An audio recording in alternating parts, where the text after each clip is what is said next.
يا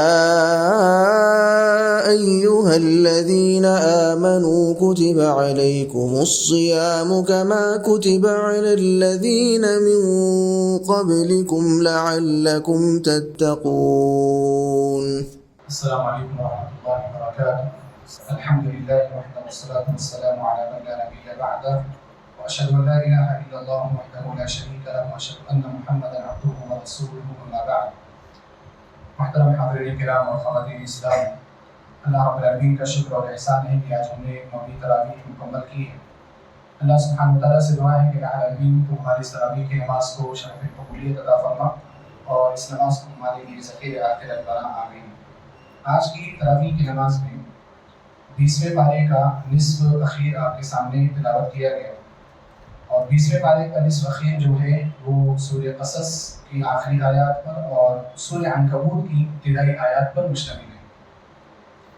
سورہ قصص کی جو ابتدائی آیات آج تلاوت کی گئی، اس میں اللہ سبحانہ وتعالیٰ نے کچھ ان لوگوں کا تذکرہ کیا ہے جو نبی صلی اللہ علیہ وسلم کی نبوت کو مان چکے تھے، یعنی آپ کی نبوت کو تسلیم کر چکے تھے، آپ کی رسالت کے بارے میں بھی انہیں یقین ہو چکا تھا، لیکن اس کے باوجود انہوں نے اسلام قبول نہیں کیا تھا۔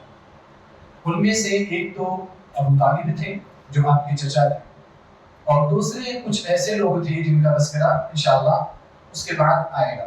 ابو طالب کے بارے میں اللہ رب العالمین نے کیا فرمایا؟ إِنَّكَ لَا تَهْدِي مَنْ أَحْبَبْتَ وَلَكِنَّ اللَّهَ يَهْدِي مَن يَشَاءُ۔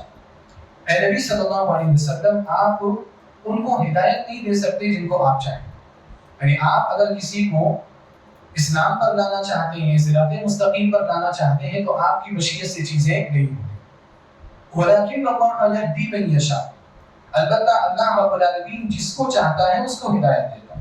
وَهُوَ أَعْلَمُ بِالْمُهْتَدِينَ، اور وہ ہدایت یافتہ لوگوں کے بارے میں زیادہ جاننے والا ہے، کس کو ہدایت ملنی چاہیے اور کس کو ہدایت نہیں ملنی چاہیے۔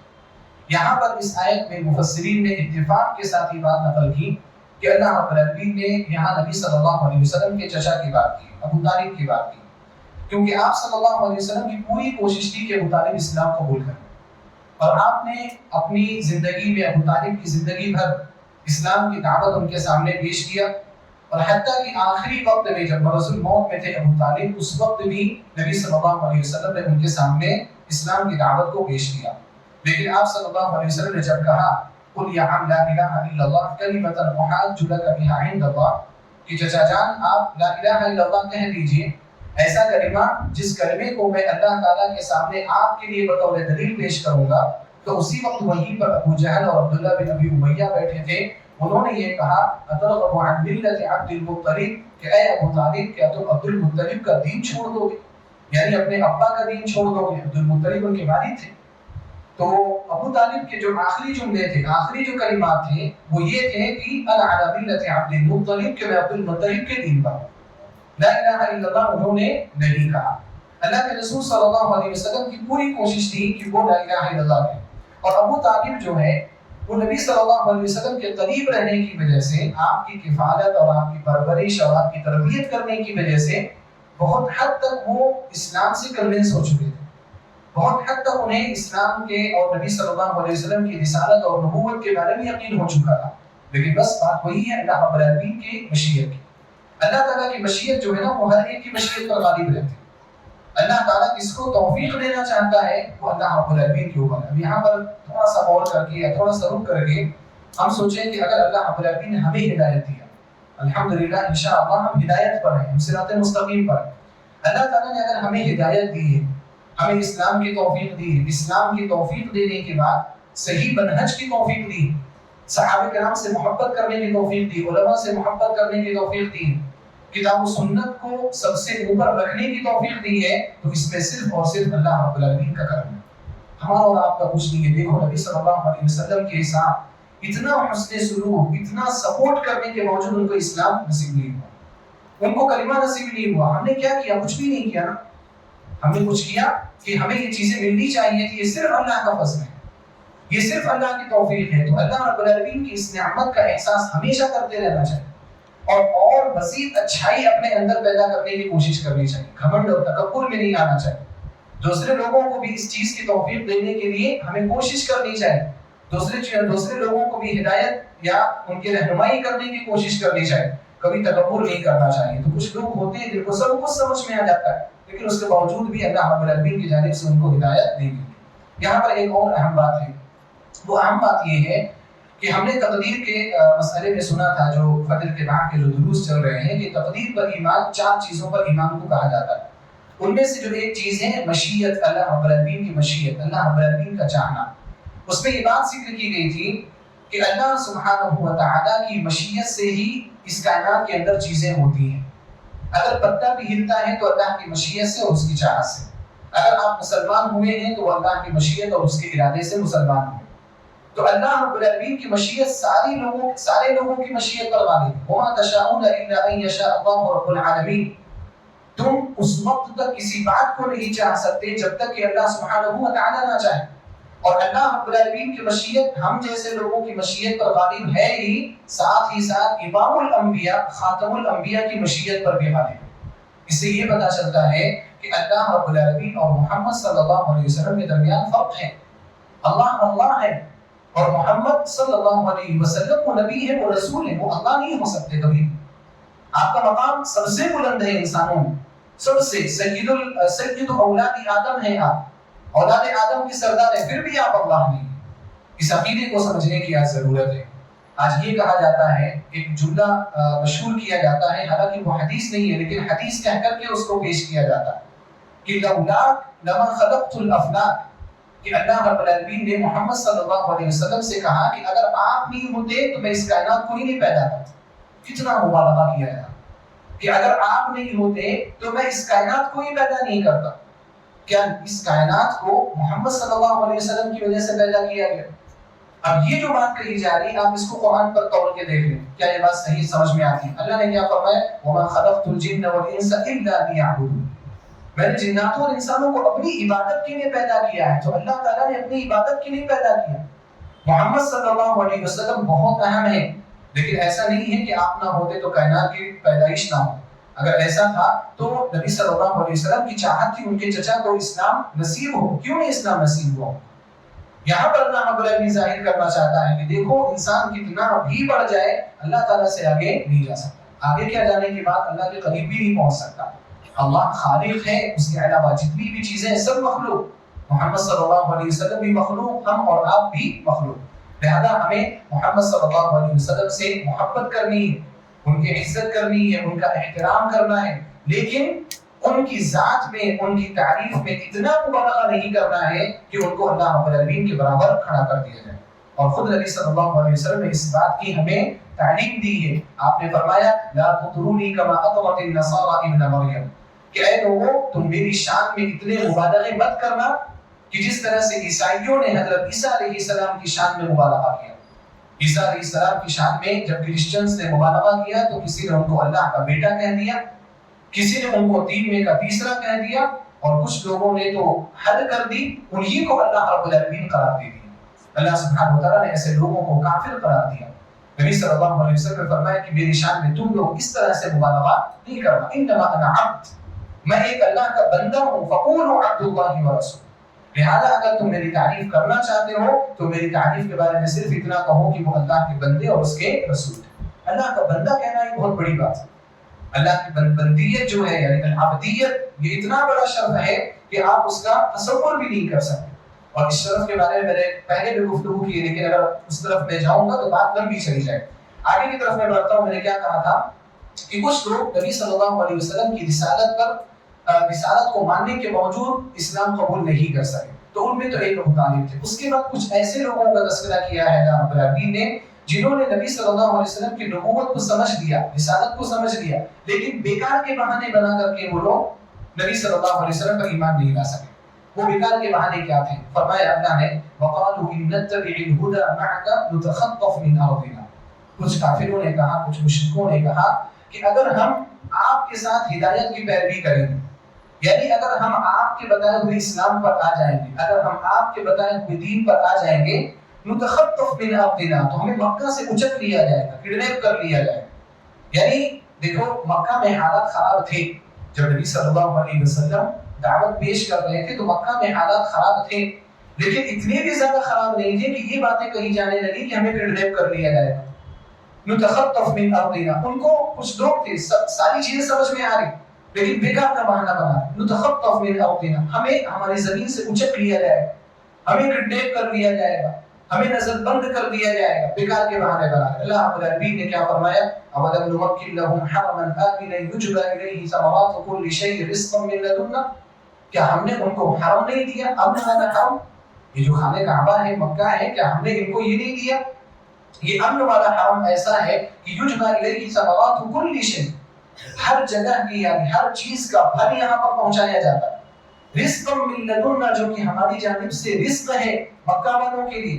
اس وقت بھی مکہ میں وہ سارے پھل پہنچتے تھے جو دنیا میں کہیں اور نہیں پہنچتے تھے، اور آج بھی مکہ میں وہ سارے پھل پہنچتے ہیں جو دنیا میں اور کہیں نہیں پہنچتے.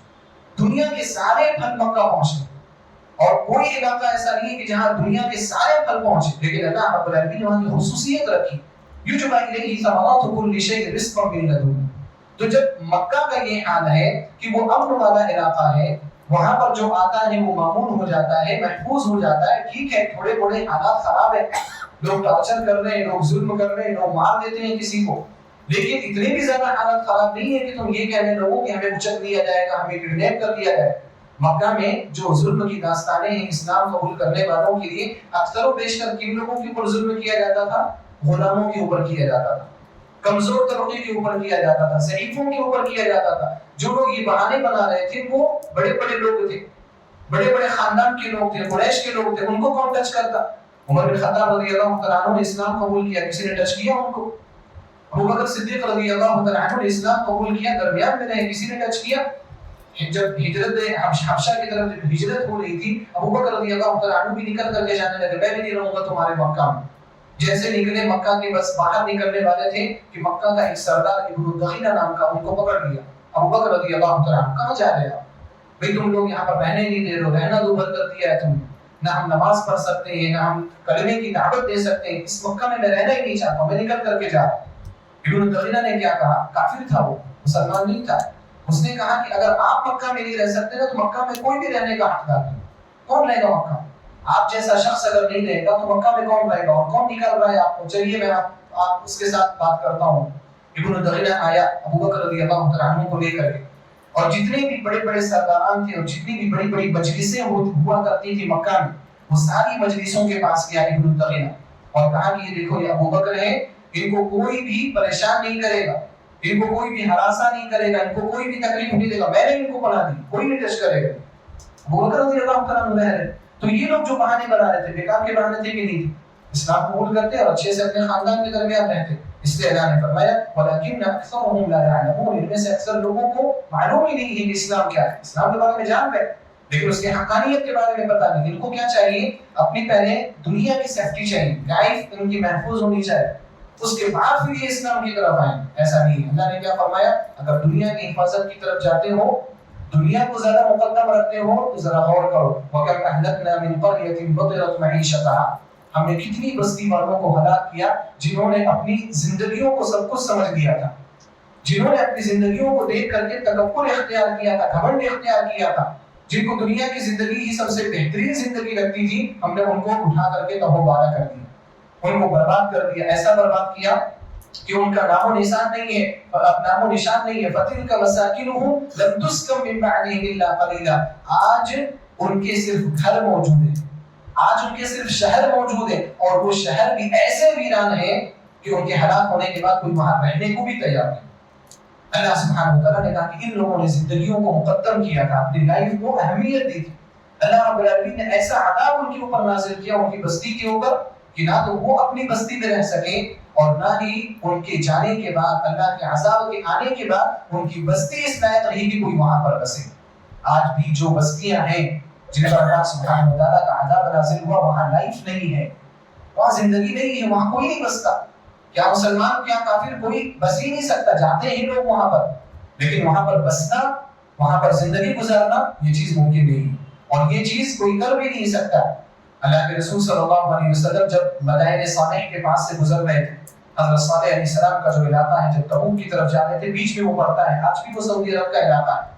جب وہاں پر گزر رہے تھے آپ صلی اللہ علیہ وسلم نے وہاں پر رکنے سے بھی منع کیا، وہاں پر رکو بھی مت، اور بولے تو وہاں سے گزرنا ہی نہیں ہے، لیکن لامحالہ اگر بیچ راستے میں آ رہا ہے اور گزرنا پڑے گا ایسی بستی سے جس بستی پر اللہ کا عذاب آ چکا ہے، تو نبی صلی اللہ علیہ وسلم نے فرمایا کہ روتے ہوئے وہاں سے گزرنا، اور تم میں سے کوئی شخص وہاں کے چشمے سے پانی نہ بھرے، تم میں سے کوئی شخص وہاں پر ٹہلنے گھومنے والے جانور کا شکار نہ کرے، کوئی بھی چیز تمہارے لیے وہاں کے حلال نہیں، تم وہاں سے روتے ہوئے گزرے، اور اگر رونا نہ آئے تو رونے جیسی صورت بنا کر کے وہاں سے گزرو، لیکن وہاں سے گزر جانا ہے، وہاں پر رکنا نہیں ہے۔ آج حضرت صالح علیہ السلام کی بستی ہے، آپ جا کر کے دیکھیں، کھنڈرات ہے، کوئی نہیں بستا وہاں پر، لوگ جاتے آتے ہیں بس دیکھنے کے لیے، عبرت کے لیے، لیکن بستا کوئی نہیں۔ حضرت لوط علیہ السلام کی بستی قوم جو عمورہ اور صدوم نامی جو بستی تھی وہ آج بھی موجود ہے، لیکن آج وہاں پر کوئی رہتا ہے، کوئی رہ نہیں سکتا۔ تو اللہ نے فرمایا فَتِلْكَ مَسَاكِنُهُمْ لَمْ تُسْكَنْ مِنْ بَعْدِهِمْ إِلَّا قَلِيلًا وَكُنَّا نَحْنُ الْوَارِثِينَ، اور ہم وہاں کے وارث بن گئے، ہم وہاں کے وارث بن گئے مطلب اب وہ زمین صرف اللہ کی ہے، وہاں پر کسی کی کوئی ملکیت نہیں، نہ تو مجازی ملکیت ہے نہ تو حقیقی ملکیت ہے۔ ہم لوگ مجازی طور پر مالک ہوتے ہیں نا، حقیقی مالک تو اللہ کا ہے، وہاں پر مجازی طور پر بھی کوئی مالک نہیں، کسی کے نام کی کوئی زمین رجسٹرڈ نہیں، یہ زمین میری ہے، یہ زمین میری، کوئی وہاں پر زمین لیتا ہی نہیں۔ وَكُنَّا نَحْنُ الْوَارِثِينَ، ہم وارث ہیں۔ کعب الاحبار جو تھے اسرائیلی روایات بیان کیا کرتے تھے، مسلمان ہو گئے تھے، انہوں نے عمر بن خطاب رضی اللہ تعالیٰ عنہ کے پاس آ کر کے ایک مرتبہ ایسی بیان کیا، عبداللہ بن مسعود رضی اللہ تعالیٰ عنہ بیان فرماتے ہیں کہ انہوں نے بیان کیا، اسرائیلی روایت سے ہی انہوں نے ذکر کیا ہوگا، عمر بن خطاب رضی اللہ تعالیٰ عنہ سے کہا کہ الو جو ہے الو، حضرت سلیمان علیہ السلام پرندوں سے بات چیت کرتے تھے، اس سے پہلے بھی تذکرہ آیا، تو حضرت سلیمان علیہ السلام نے الو سے ایک بار پوچھا کہ تم کیا وجہ ہے کہ تم پانی پیتے نہیں ہو؟ الو کے بارے میں یہ بیان کیا رہتا ہے کہ وہ پانی نہیں پیتا، پانی پیے بغیر وہ زندہ رہتا، تو تم پانی کیوں نہیں پیتے ہو؟ تو الو نے کہا کہ میں پانی اس لیے نہیں پیتا ہوں کیونکہ اسی پانی کی وجہ سے اللہ تعالیٰ نے حضرت نوح علیہ السلام کے قوم کو غرق کر دیا تھا۔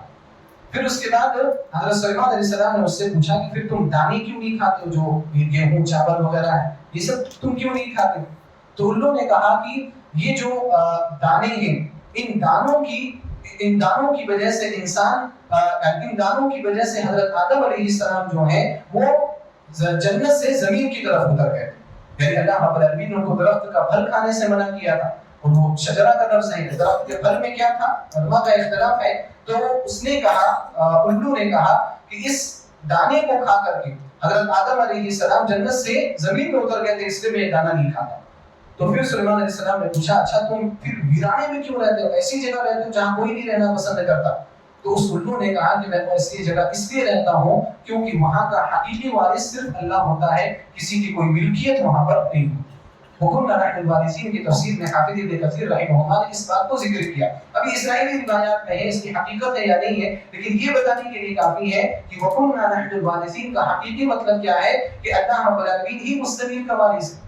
اب کوئی وہاں پر نہ تو مجازی طور پر اس کا مالک ہے اور نہ ہی حقیقی طور پر اس کا مالک ہے۔ تو جو لوگ بھی زندگیوں کو ترجیح دینے کی وجہ سے مختلف بہانے بنا کر کے اسلام کو چھوڑ دیتے ہیں یا ہدایت پر آنے کو چھوڑ دیتے ہیں، ان لوگوں کے لیے اس میں بہت بڑی نصیحت ہے، بہت بڑا سبق ہے کہ یہ جو زندگی جس پہ ہم تکبر کر رہے ہیں، فخر کر رہے ہیں، جس کے لیے ہم اللہ کو بھلا دے رہے ہیں، جس کے لیے ہم نبی صلی اللہ علیہ وسلم کی تعلیمات کو کچل دے رہے ہیں، یہ زندگی کب تک کی زندگی ہے؟ یہ زندگی ختم ہو جانے والی، یا تو طبعی طور پر ختم ہو جائے گی اور اللہ نہ کرے عذاب کے طور پر ختم ہو جائے گی، پھر کیا ہوگا؟ یہ زمین ایسی ہی باقی رہے، تم اللہ سبحانہ وتعالیٰ کے سامنے پیش کیے جاؤ گے، وہاں پر کیا جواب دو؟ لہذا بہانے بنا کر کے انسان اسلام کو نہ چھوڑے۔ آج ہمارے یہاں بھی مختلف عبادتوں کے لیے مختلف بہانے بنائے جاتے ہیں، غیر ضروری فضول قسم کے بہانے بنا کر کے پیچھا چھوڑانے کی کوشش کی جاتی ہے اسلامی احکام پر عمل کرنے سے۔ اب نمازی آپ دیکھ لو، نماز پڑھنے کے لیے کتنے بہانے بنائے جاتے ہیں، مختلف بہانے بنائے جاتے ہیں۔ مسجد ہے، کئی مسجدیں ہیں، پوری بستی کی بات کر لیں، کئی مسجدیں، لوگ مسجدوں کے آس پاس ٹہلتے رہتے ہیں، مسجدوں کے باہر گاڑیوں میں بیٹھے رہتے ہیں، مسجد کے اندر نماز ہوتی ہے، مسلمان بھی ہے، عبداللہ نام ہے، عبد الرحمن نام ہے، لیکن اس کے باوجود مسجد کے اندر آ کر کے 2-4 رکعت نماز پڑھنے کی توفیق نہیں ہوتی۔ بازو میں رہ رہے ہیں، بازو میں گھر ہیں، وہیں پر رہ رہے ہیں، ہر وقت ان کو اذان سنائی دے رہی، ہو سکتا ہے کہ فجر کے وقت اذان کی آواز سے وہ ڈسٹرب بھی ہو جاتے ہیں، پھر بھی ان کو توفیق نہیں ہوتی کہ اٹھ کر کے مسجد کے اندر آ جائیں۔ بہانے کیا بہانے؟ کام سے چھٹی نہیں ملتی، کیا بولتے ہیں بیکار کے بہانے ایسی بنا، کام سے چھٹی نہیں ملتی کہ کام آپ کرتے پھر سوتے کب ہوا؟ آپ مودی جی سے زیادہ کام کرتے ہو, 24 آور سے زیادہ کام کرتے ہو, آپ کتنا کام کرتے ہو, اور یہ جو کام سے جو چھٹی نہیں ملتی آپ کو, آپ رات میں کہاں رہتے ہو؟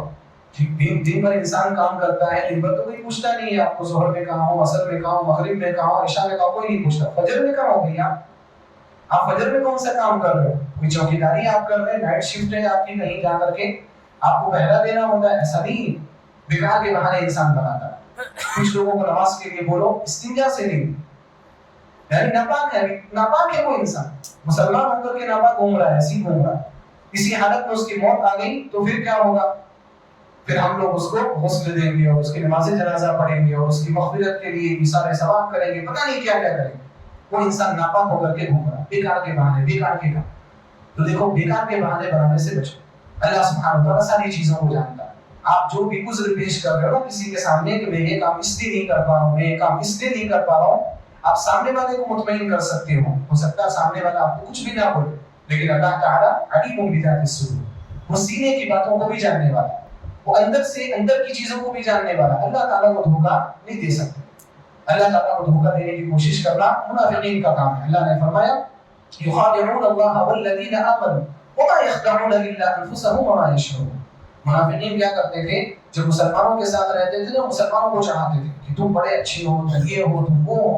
اور پھر جب منافقین کی فہرست میں جاتے تھے تو کوئی منافق پوچھتا تھا, اچھا وہاں بیٹھے تھے تو بڑا مسلمان کی تعریف کر رہے, تو کیا بولتے تھے؟ انما نحن مستہزئون, ارے ہم تو مذاق میں کہہ رہے تھے, اصل کو چڑھانے کے لیے, ان کو اوپر اٹھانے کے لیے ہم نے کہہ دیا, ورنہ ہم تو تم میں سے ہیں. اللہ نے فرمایا یخادعون اللہ والذین آمنوا, یہ اللہ کو دھوکہ دینے کی کوشش کر رہے ہیں, اہل ایمان کو دھوکہ دینے کی کوشش کر رہے ہیں. وما یخدعون الا انفسهم وما یشعرون, یہ اپنے آپ کو دھوکہ دے رہے ہیں, ان کو کچھ بھی پتا نہیں. اور یہ کب پتا ہوگا؟ جب فرشتے روح نکالنے کے لیے آ جائیں. فکیف اذا توفتهم الملائکہ یضربون وجوہهم وادبارهم, اس وقت کیا حالت ہوگی جب فرشتے آ جائیں گے اور چہروں پر تھپڑ مارتے ہوئے اور پیچھے تھپڑ مارتے ہوئے وہ روح نکالنے کی کوشش کریں گے. فکیف, اس وقت کیا حالت ہوگی؟ وما یخدعون الا انفسهم وما یشعرون. ان کو اس وقت پتا چلے گا جب قیامت قائم ہوگی کہ یہ ساری چیزیں برحق تھیں, مسلمان برحق تھے, اسلام برحق تھا, نمازیں برحق تھی, ان کو پڑھنا تھا, وہ عبادات کرنی تھی, ہم نے چھوڑا, ہم نے دھوکہ دیا, ہم خود دھوکے میں پڑے. وما یخدعون الا انفسهم وما یشعرون. لہذا بیکار کے بہانے بنا کر کے اسلامی احکام پر عمل کو چھوڑ دینا, یہ مسلمانوں کی اور مومنوں کی علامت تو ہرگز نہیں ہو سکتی. یہ منافقوں کی علامت ہو سکتی ہے یا کافروں اور مشرکوں کی علامت ہو سکتی ہے. اللہ سبحانہ وتعالیٰ سے دعا ہے الہ العالمین تو ہم سب کو اس بات کی توفیق عطا فرما کہ ہم اسلامی احکام پر مکمل طور پر عمل کرنے والے بن جائیں. الہ العالمین تو ہم سب کو اسلام سے محبت کرنے کی توفیق عطا فرما, کلمہ لا الہ الا اللہ کے مفہوم اور معنی کو سمجھنے اور اس پر استقامت اختیار کرنے کی توفیق عطا فرما. آمین. وآخر دعوانا الحمد للہ رب العالمین. السلام علیکم ورحمۃ اللہ وبرکاتہ.